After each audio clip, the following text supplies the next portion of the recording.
विगत दिनों से 12 भावनाओं पर आप लोग सुन रहे हैं। आज क्रम है लोक भावना का। 12 भावनाओं में 10वें क्रमांक की है भावना। हमारा ये जीव अनादिकाल से इस चतुर्गति रूप संसार में परिभ्रमण कर रहा है। संसार एक लंबी यात्रा है। इसमें अनेक पड़ाव हैं। अनादि से हमने अनेक यात्राएं की, विभिन्न पड़ावों पर ठहरे, लेकिन कहाँ से कहाँ तक की यात्राएं की, कहाँ कितनी ढेर ठहरे, कहाँ कैसा अनुभव रहा, इन सब बातों की कोई स्मृति हमारे पास नहीं है। हम सब यात्री हैं, संसार परिभ्रमण में घूम रहे हैं। सामान्य रूप से आप लोग किसी छोटी सी यात्रा के लिए निकलते हैं तो उसकी कितनी तैयारी करते हैं। कहीं भी जाना है 2 दिन के लिए, 5 दिन के लिए, 7 दिन के लिए, महीने 15 दिन के लिए, कितनी यात्राएं की तैयारियां कितनी करते हैं बताइए। यात्राओं की तैयारी अगर मान लीजिए 15 दिन की यात्रा है तो 15 दिन से पहले से तैयारी प्रारंभ हो जाती है। ये छोटी मोटी यात्राएं तो चलती रहती हैं,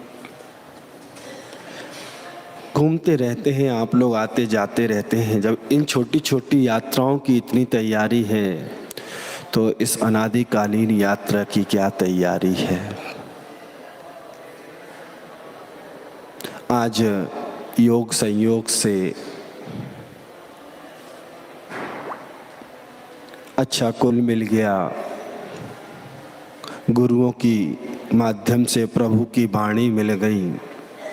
हम जानने समझने लगे कि हम यात्री हैं, हम यात्रा के एक पड़ाव पर हैं और ये पड़ाव सबसे सुंदर पड़ाव है जहाँ से हम उत्थान की भूमिका बना सकते हैं।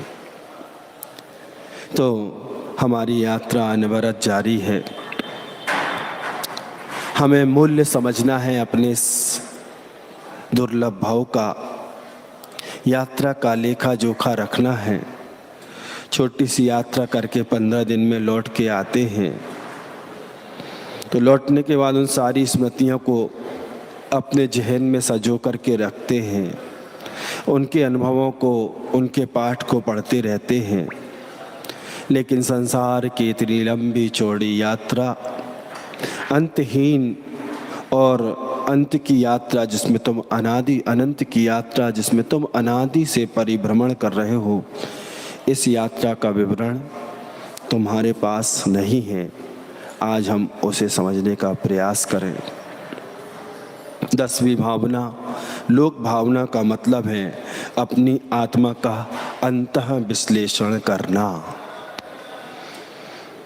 अपनी यात्रा के विवरण को पलटकर देखना कि अनादिकालीन यात्रा में तुम कहाँ कहाँ भटक चुके हो, कहाँ कितनी देर ठहरे हो, क्या क्या अनुभव मिला, क्या तुम्हें सुख मिला, क्या तुम्हें दुख मिला, क्या क्या तुमने पाया।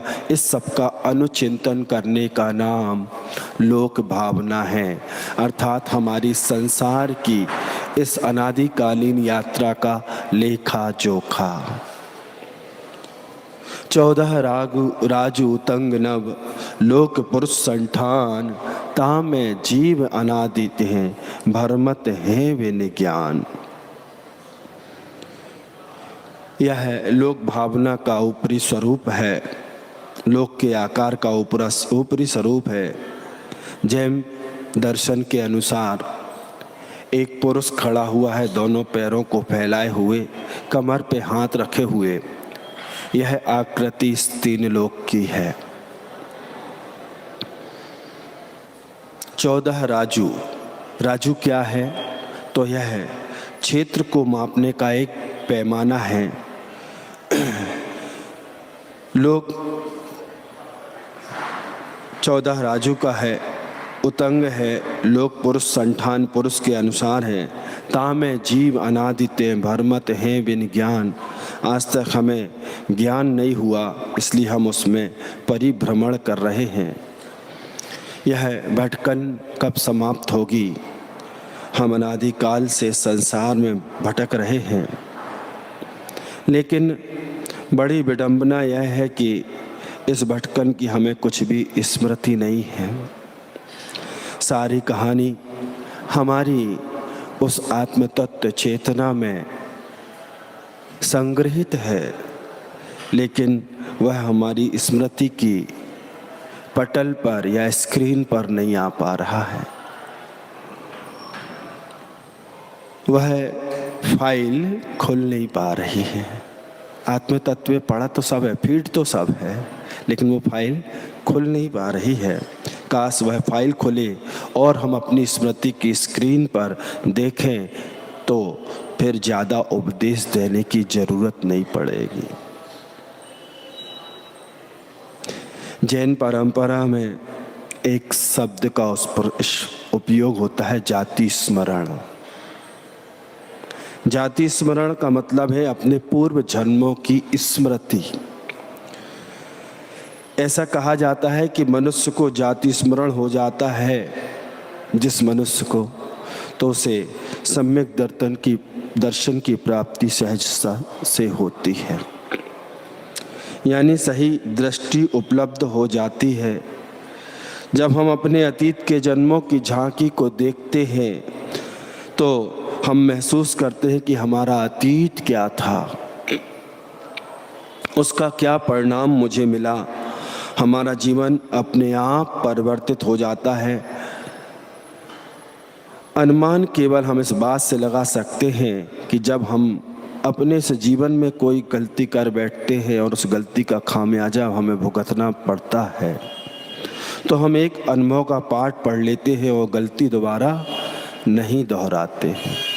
इसी प्रकार वह जाति स्मरण के माध्यम से हम अपनी पूर्व के जीवनों को, अतीत के जीवनों को देख लेते हैं, तो हमारी आंखें खुल जाती हैं। मनुष्य तो ठीक है, आगम ग्रंथों में पशु पक्षियों के उदाहरण भरे पड़े हैं, उनको भी जाति स्मरण हो जाता है। तो इस चतुर्गतिरीप संसार में क्या है, वह चार गतियाँ आप लोग बहुत अच्छे से परिचित हैं। नरक, त्रियंच, मनुष्य और देव, ये चारों गति संसार की ही प्रतीक है। इनका परिभ्रमण हमारा आत्मतत्व अनादिकाल से कर रहा है। ना जाने कितनी बार कैसे कैसे यत्न उन नरकों में हमारे जीव ने सहे हैं। ना जाने उन पशु पक्षियों के तरह जैसे आज वो भोग रहे हैं बदबंधन आदि दुख घने, हमने भी कितनी बार भोगे हैं। मनुष्य भाव में तो आप हैं ही, देवों का सुख भी आप कई बार भोग के आए हैं, बस अभी स्क्रीन पे कुछ आ नहीं पा रहा है। तो नरक का मतलब ही है अकथनीय दुखों का पर्यायवाची नाम, जहाँ के दुखों को आप सिर पे स्मरण करके ही सहम जाएं। नरक और स्वर्ग, कुछ लोगों की मान्यता है कि जो दिखता है वो ही होता है। किसने नरक देखा है, किसने स्वर्ग देखा है? जो प्राप्त हुआ है उसका भोग उपभोग करो। सबकी अपनी अपनी मान्यताएं हैं, हर चीज़ को प्रत्यक्ष नहीं दिखाया जा सकता। कुछ आस्था और श्रद्धा का भी विषय होता है। हमारे पास ज्ञान ही कहाँ है कि हम प्रत्यक्ष देख सकें। ये सब केवल ज्ञानी के विषय हैं, और आज हमारा पुण्य नहीं है कि हमें केवल ज्ञानी की सन्निधि मिल जाए। हम माने तो स्वर्ग है और नहीं माने तो नहीं है, और हम माने तो नरक है, नहीं माने तो नहीं है। एक बात ध्यान रखना, तुम्हारे मानने ना मानने से उनके अस्तित्व पर कोई प्रभाव नहीं पड़ता। स्वर्ग है, नरक है, उनका स्वतंत्र अस्तित्व है, लेकिन उन्हें बताया नहीं जा सकता, हर चीज़ का उदाहरण नहीं होता है। दुनिया में बहुत सारे लोग जो दिखता है उस पर ही विश्वास करते हैं, उनकी बातों पर मैं पूरी तरह से सहमत नहीं हूँ। ध्यान रखना, जो जो दिखाई पड़ता है वह सच है, ऐसा कोई जरूरी नहीं है। वह सब कुछ भी हो सकता है, ऐसी धारणा है लोगों की कि होता है कि नहीं होता है। तो आप छत पर जाके खड़े हो जाइए और दूर क्षितिज में देखने का प्रयास कीजिए। एक आपकी दृष्टि की जितनी सीमा है, उसके बाद आपको लगता है कि नहीं लगता कि धरती और आसमान एक हो गए? लगता है कि नहीं लगता है? लगता है, लेकिन क्या है क्या? नहीं है, लेकिन दिखाई तो पड़ता है। तो दिखाई पड़ता है तो क्या उसको सच मान लें? मान लें? नहीं। जो दिखता है वही सही है, ऐसा मानना हमारी अज्ञानता है। आपके घर में आप यहाँ पर बैठे हैं तो पिताजी भी होंगे, दादाजी भी होंगे, कुछ लोगों के दादाजी चले गए होंगे। वो दादाजी कहाँ से आए? परदादाजी होंगे। वो परदादाजी कहाँ से आए? उनके भी दादाजी होंगे। यह अनादिकालीन परंपरा चली आ रही है। आपने देखी क्या? देखी? किसने देखी? दादा से ऊपर की एक आध भाग्यशाली परदादा देखने वाला है? एक आध भाग्यशाली है कोई? लेकिन थी तो बस ऐसे ही व्यवस्था है। वो क्षितिज भी दिख रहा है, लेकिन ऐसा है नहीं। आप हो, लेकिन आपकी परंपरा दिख नहीं रही, लेकिन परंपरा थी जब आप हो। तो ये सब चीज़ें हैं, ये सब हमें विश्वास दिलाती हैं कि नहीं, हाँ ये सब चीज़ें हैं और इस अस्तित्व को हमें स्वीकार करना है। नरक शब्द की व्याख्या करते हुए व्याख्याकार लिखते हैं, नारान कायन्ति इति नारकः, जिसका नाम सुनने से ही मनुष्य के मन में भय उत्पन्न हो जाए वह नरक है। इतनी शीत, इतनी उष्णता, सब कुछ हम पहले आपको बता चुके हैं। नरकों का वर्णन खूब आपने सुना है, कैसी वहाँ की दुख हैं, कैसी तकलीफ़ें हैं, बहुत बार आप लोग सुन चुके हैं। तो नरकों के बारे में, स्वर्गों के बारे में भी एक भ्रांति है कि स्वर्ग में सुख ही होते हैं। यह बहुत बड़ी भ्रांति है। स्वर्गों में भी आप हो आए हैं, वहाँ पर सुनने और कहने का सुख तो है, लेकिन मानसिक दुख वहाँ बहुत है। वहाँ के कष्ट उन देवों से पूछो जो, जैसे आपके यहाँ व्यवस्था वैसे वहाँ भी व्यवस्था है। वहाँ भी 4 नंबर के देव हैं। आपके यहाँ 4 नंबर के लोग हैं, वहाँ 4 नंबर के देव हैं। पशु बन जाओ, घोड़ा बन जाओ, हाथी बन जाओ, आदेश हो गया इंद्र का, बनो।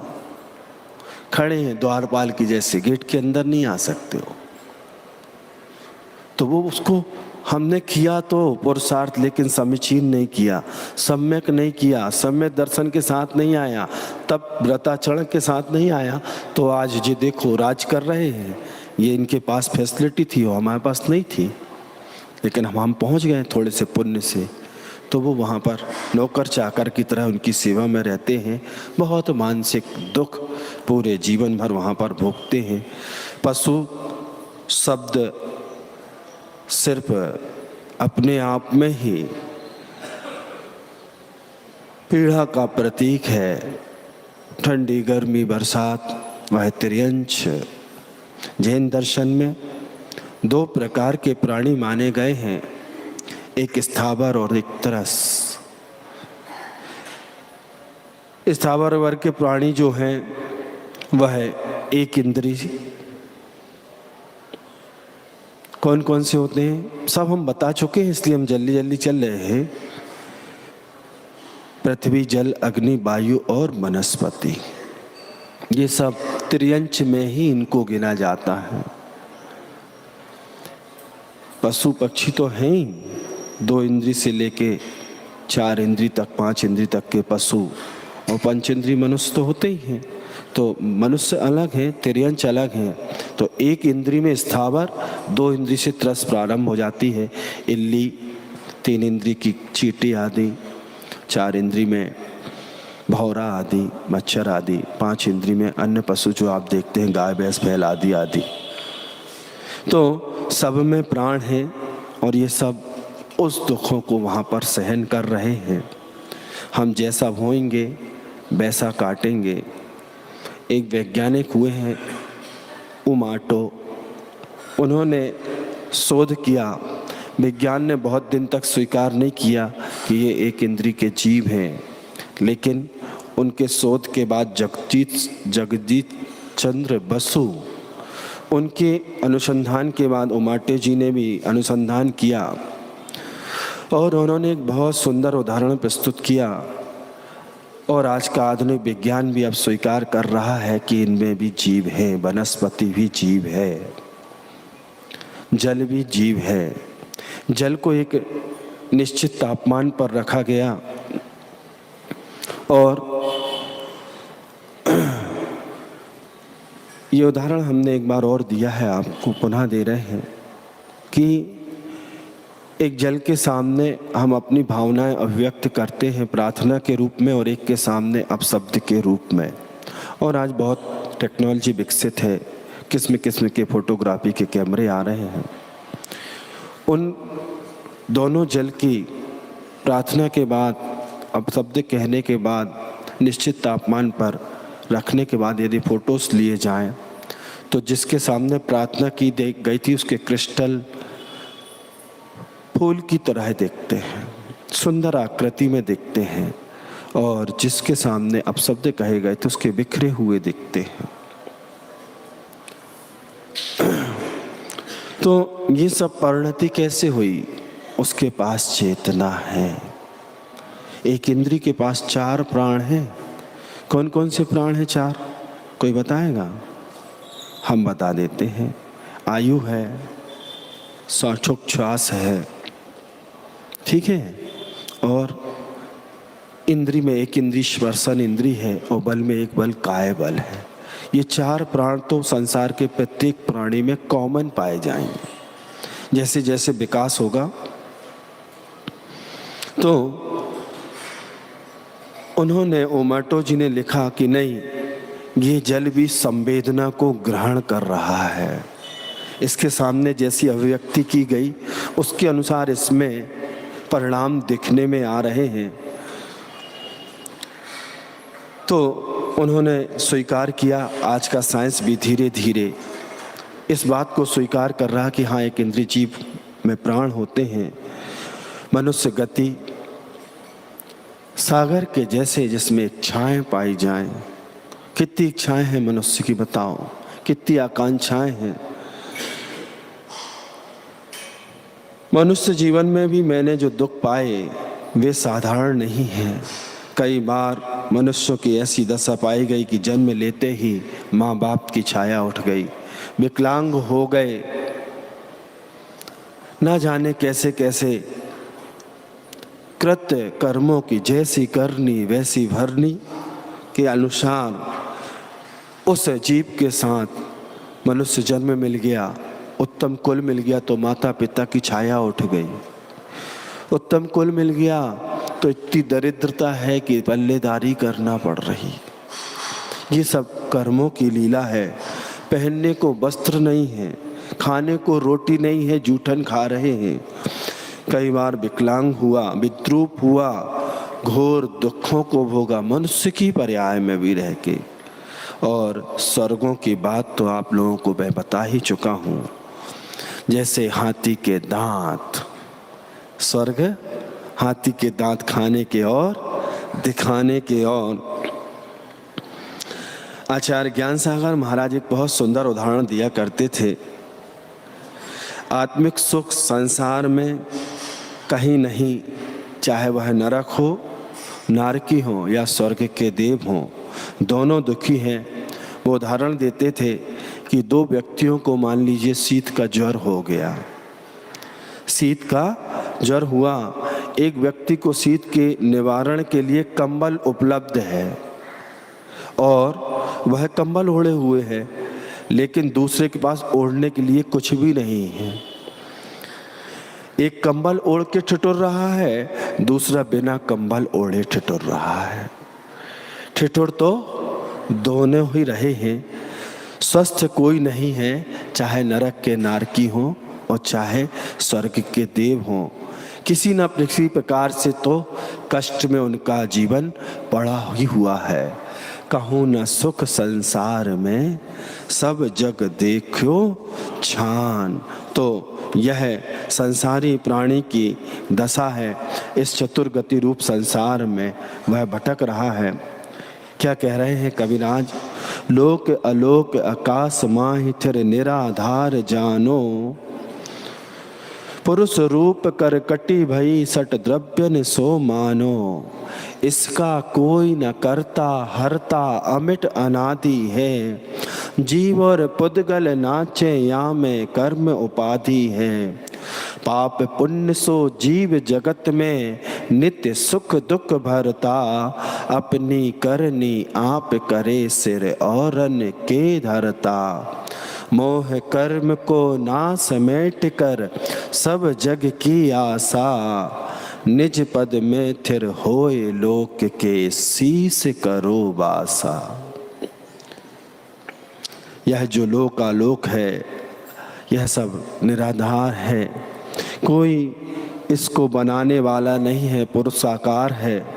न कोई इसका करता है न कोई इसका हरता है। यह अनादि काल से है, अनंत काल रह तक रहेगा। अमिट है, अनादि है। जीव और पुद्गल की सब लीला है। इसके माध्यम से ही इनमें नचाने वाला जो है तो वो हमारा कर्म है। पाप पुण्य सो जीव जगत में, पाप और पुण्य का ही परिणाम सब नित्य सुख और दुख के माध्यम से ये जीव भोगता है। सब लीला राग द्वेष की है, मोह कर्म की है। इसको नाट करके, इसको मैट करके आपको इस जग से ऊपर उठने का पुरुषार्थ करना है। निज पद में थिर होए लोक के शीस करो बासा। अपने आप में, अपने आत्म तत्व में स्थिर होकर के उस लोक के अग्रभाग पर पंचम गति मोक्ष गति संसार से संसार अतीत होने के लिए आपको अपने आप में आत्म तत्व में स्थिर होना पड़ेगा। ये भावना 12 भावना में, लोक भावना में कविराज ने बताई है एक छोटे से उदाहरण के माध्यम से, और हम इस बात को समझने का पुरुषार्थ करें। 4 युवा भाई हैं, युवा है, युवक है, चारों मिलना जुलना मस्ती ये वो सब चलता है। यहाँ एक से युवा इकट्ठे हो जाएं, यौवन का दौर है। तो मान लीजिए 31 दिसंबर है, पार्टी सार्टी हो जाए, नया साल आने वाला है। चारों मित्र मिले, चारों मित्र ने प्लानिंग की, चलो आज चलते हैं पार्टी करने, भेड़ा घाट चलते हैं। चलो भेड़ा घाट चले गए चारों ने। शरद पूर्णिमा की रात है, चांदनी बिखर रही है। मान लीजिए पूर्णिमा की रात है और चांदनी बिखर रही है, बढ़िया। अब चारों मित्र हैं, पहुंच गए। अब पार्टी वार्टी होगी, खाएंगे पिएंगे।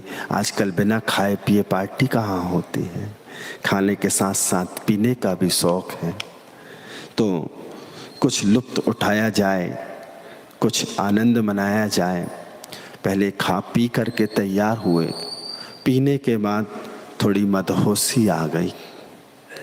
मदहोशी आने के बाद अब क्या करें, अच्छी चांदनी रात है, आज पूर्णिमा की रात है, कितना सुंदर जल बह रहा है, कुछ नौका विहार कर लिया जाए। नौका विहार करने के लिए चारों निकले, नौका के ऊपर बैठे। चारों ने चप्पू लिया और चारों के ऊपर उस पिए हुए मादक द्रव्य का नशा चढ़ चुका था, वह मदहोश हो चुके थे। उनके ऊपर वह सवारी कर रहा था और उस नशे की में धुत वह चारों रात भर चप्पू चलाते रहे। क्या करते रहे? रात भर चापू चलाते रहे। थोड़ी थोड़ी सुबह हुई, उन्होंने देखा कि नाव एकदम किनारे पर आ गई है और वह आ गई है तो एक युवक ने देखा और कहा, देखो देखो, हम किनारे पर आ गए हैं, हम किनारे पर पहुंच गए हैं। ये भ्रांति है बंधुओं। मोह का नशा इतना चढ़ा था उनके ऊपर उस पिए हुए द्रव्य का था, आपके ऊपर मोह का चढ़ा है। वो जहाँ थे वहीं हैं, रात भर सिर्फ चप्पू चलाते रहे। उस नशे के नस में मदहोश थे, इसलिए उन्हें समझ ही नहीं आया कि हम चल रहे हैं कि खड़े हैं। रात भर वह सिर्फ चप्पू ही चलाते रहे। जैसे ही थोड़ा होश आया तो देखा भौचक्के के रह गए। यह क्या? देखते ही आंखें फटी की फटी रह गई। यह तो वही किनारा है जहाँ से हमने चलना शुरू किया था। अरे, हम रात भर तो चलते रहे और यहीं पर जहाँ के तहाँ खड़े रहे। ये सब गड़बड़ घोटाला हो गया। दूसरा बोला, क्या बात है, क्या बात है, कर रहे हो रात भर से काम, चले और वहीं के वहीं। गलत बात है, अब क्या? अभी उतरे, सुबह से प्रकाश देख करके उनकी भौचक्के रह गए, आंख खुल गई। बस चारों के मन में एक ही प्रश्न, रात भर आखिर हम क्या किया? अरे, बहुत बड़ी भूल हो गई। हम चप्पू तो चलाते रहे लेकिन हमने लंगर को खोला नहीं। सब अपनी मूर्खता पर हंस रहे थे, इसलिए आगे नाव नहीं बढ़ी। बस यही स्थिति हम सब की है। जीवन की नैया को पार करना चाहते हो तो अज्ञान रूपी लंगर को खोलो, मोह के लंगर को खोलो। अगर मोह और अज्ञान के लंगर नहीं खोलोगे तो तुम भी कितनी चप्पू चलाओ, तुम्हारी नाव भी जहाँ की तहाँ ही इस संसार सागर में पड़ी रहेगी। तो आज यह लोक भावना हमें यही संदेश दे रही है कि आए तो हो इस लोक में, कुछ अपना कल्याण कर लो।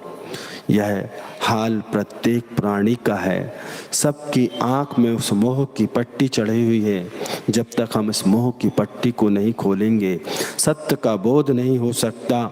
यह लोक भावना अनुचिंतन हमारी पट्टी को हटाने में सहायक होगी।